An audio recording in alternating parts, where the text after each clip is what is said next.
kedinasan yang cuma 13.000 orang, make 104 triliun. Lebih besar yang pakai cuma 13.000 orang. Sementara 63 juta anak didik dari SD sampai perguruan tinggi hanya 91 triliun. Ini tidak adil. Nah, saya berharap apa yang saya sampaikan ini didengar oleh Pak Prabowo. Karena saya yakin Pak Prabowo punya hati dan dia ingin anak-anak Indonesia itu menjadi anak-anak yang pintar. Saya ke sekolah, ada satu sekolah, ada 500 anak sekolah, tidak punya toilet. Saya tanya ke yang perempuan, kalian kalau mau ke toilet kemana? Kami lari ke rumah penduduk. Bagaimana saya nggak sedih, Bu? Sangat menyentuh, Pak. Ya. Saya ini keluar dari kemiskinan karena sekolah. Kalau nggak ditolong oleh negara, saya nggak bisa di sini.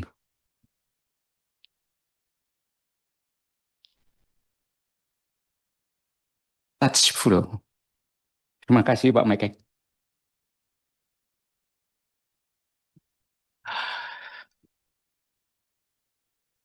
Berikutnya kepada Golkar diberi kesempatan kepada Pak Melkias Markus Mekeng, senior saya yang sangat berpengalaman.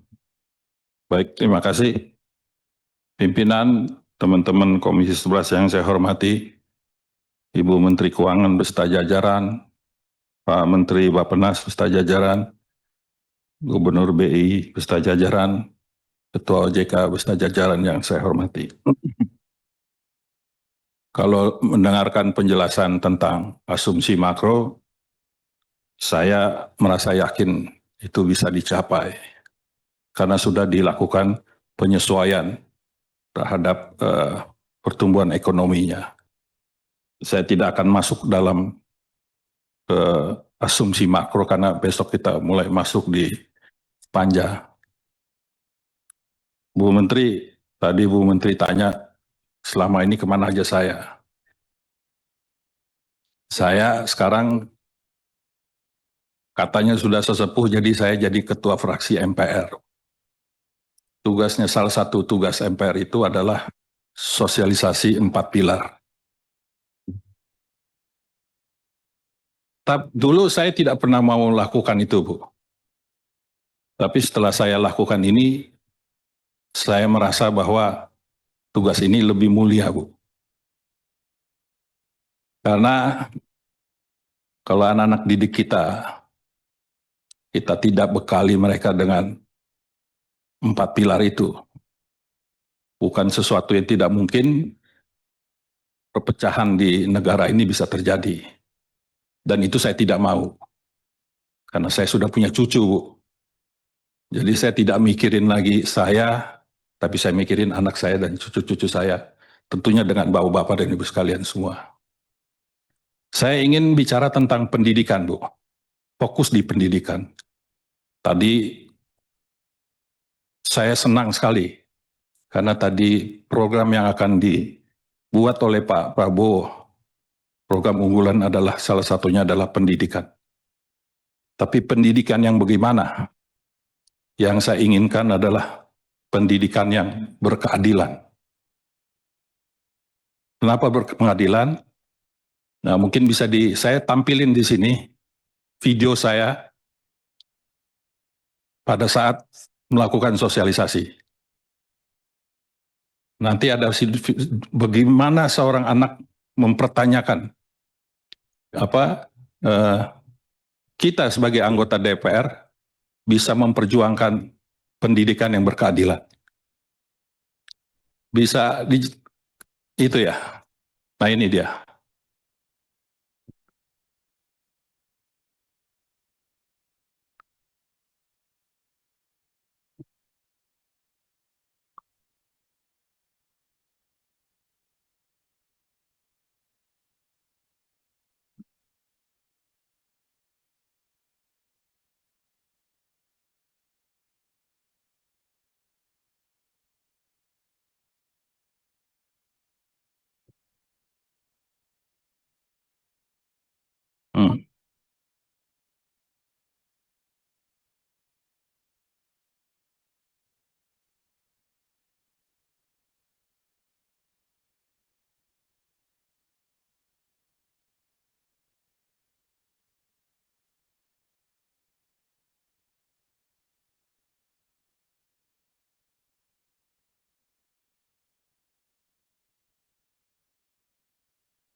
Jadi itu Bu, yang saya temui hampir di setiap sekolah yang saya datangi.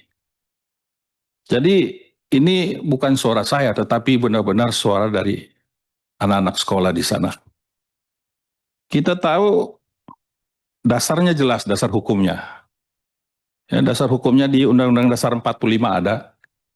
Ya, di pembukaan juga jelas untuk mencerdaskan kehidupan berbangsa. Di pasal 31 ayat 4 juga jelas di situ disampaikan bahwa anggaran pendidikan itu 20%. Di Undang-Undang tentang Pendidikan Nasional juga disampaikan 20% dari APBN.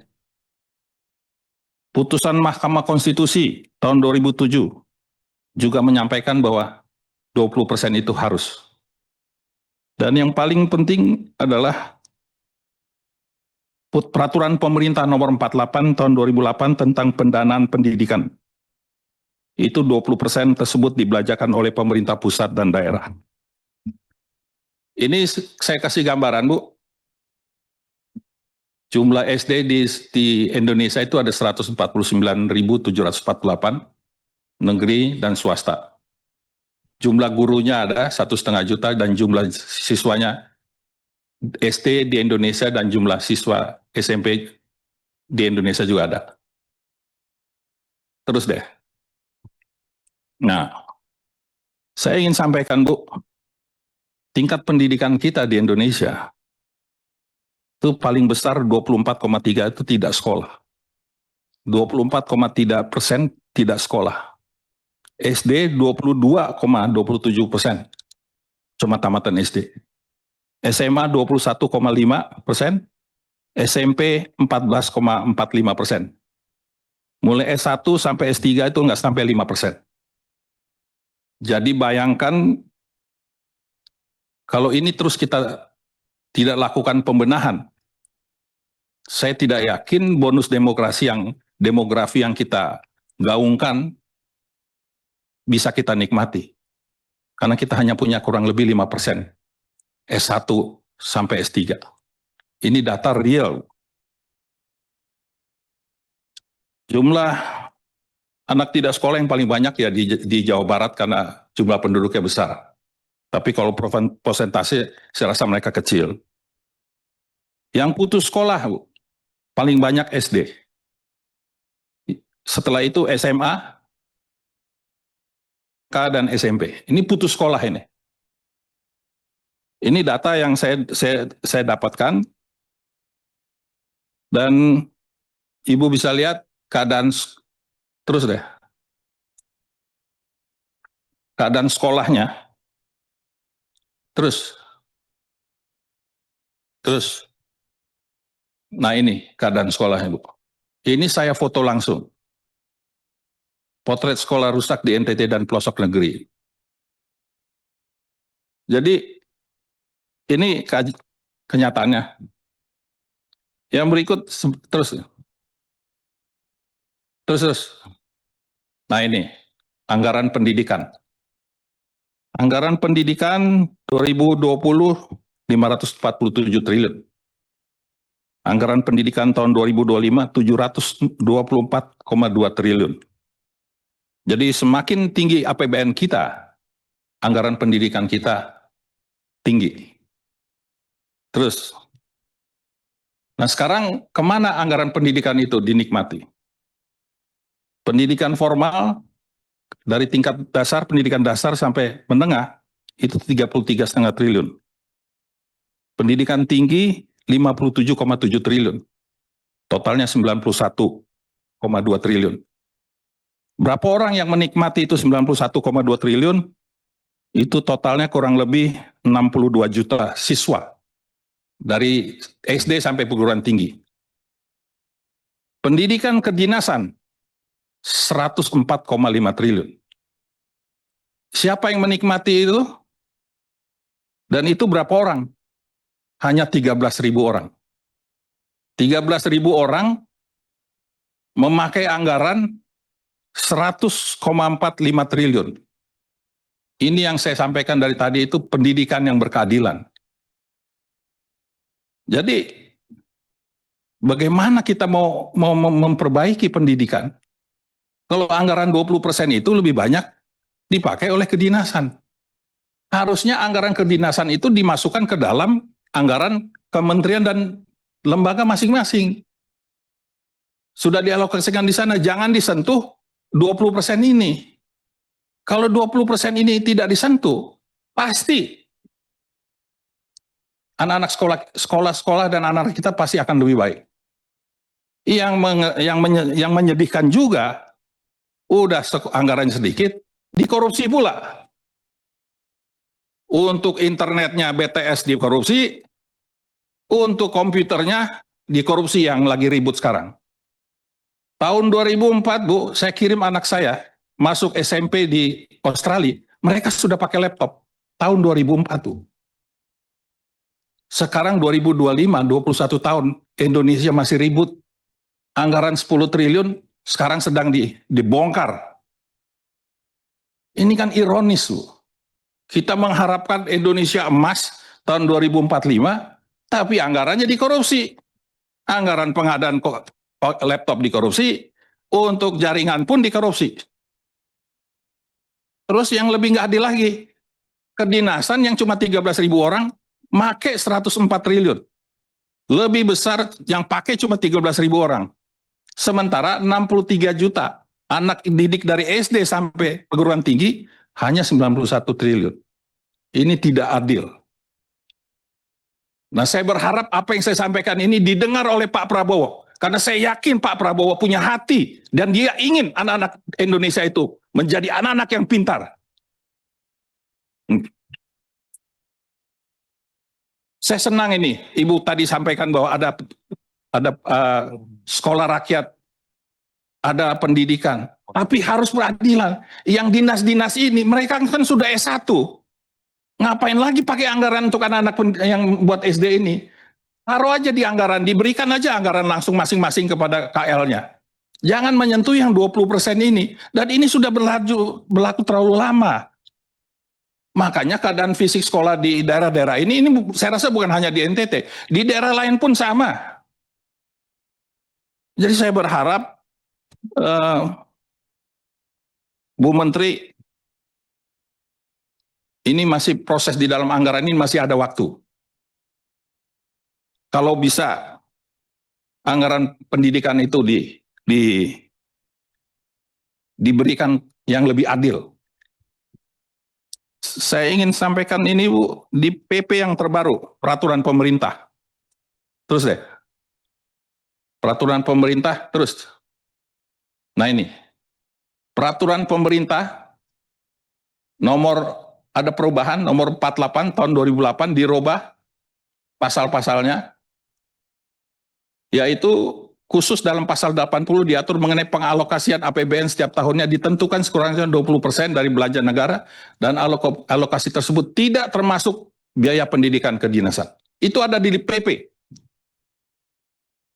Jadi ini sudah jelas pegangannya. Anggaran dasar UUD 45-nya jelas, Undang-Undang Sisdiknasnya jelas, Undang-Undang Keuangan Negaranya jelas. Tinggal sekarang hati daripada Bapak-Bapak dan Ibu Menteri pemegang kekuasaan ini mau tidak merubah ini. Jadi kalau yang dinas-dinas sudah S1 itu dikecilin aja dulu deh. Kasih yang di bawah ini supaya tahun 2035, 2045 kita bukan Indonesia, kita bisa mencapai Indonesia emas dan bukan Indonesia cemas. Saya rasa ini yang saya ingin sampaikan. Kalau boleh Ibu bisa berikan, dulu waktu saya jadi Ketua Komisi 11, ada namanya DAK penugasan.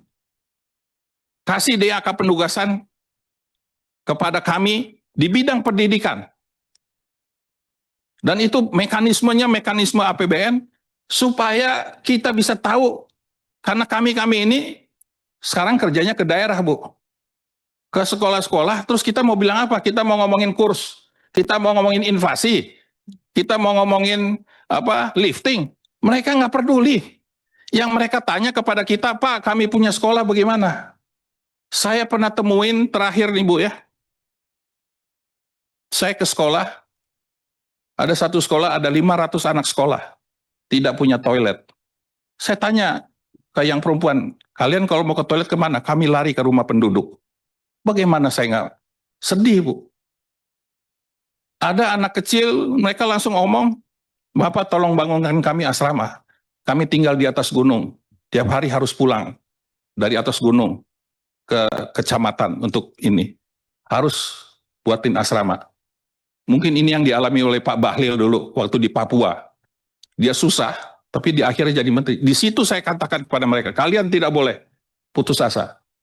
Saya punya ketua umum Bahlil dulu orang susah, sekarang jadi orang sukses, menjadi menteri. Kasih semangat, tapi kan tidak bisa semangat begitu aja. Harus ada infrastrukturnya yang diberikan. Jadi Bu Menteri tolong kalau bisa diberikan DAK penugasan bidang pendidikan. Sekian dan terima kasih.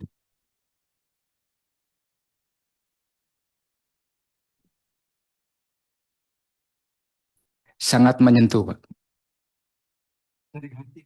Ya,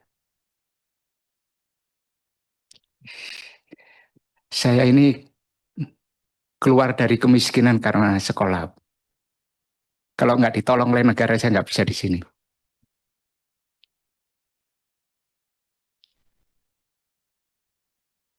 Touchful. Terima kasih, Pak Mike.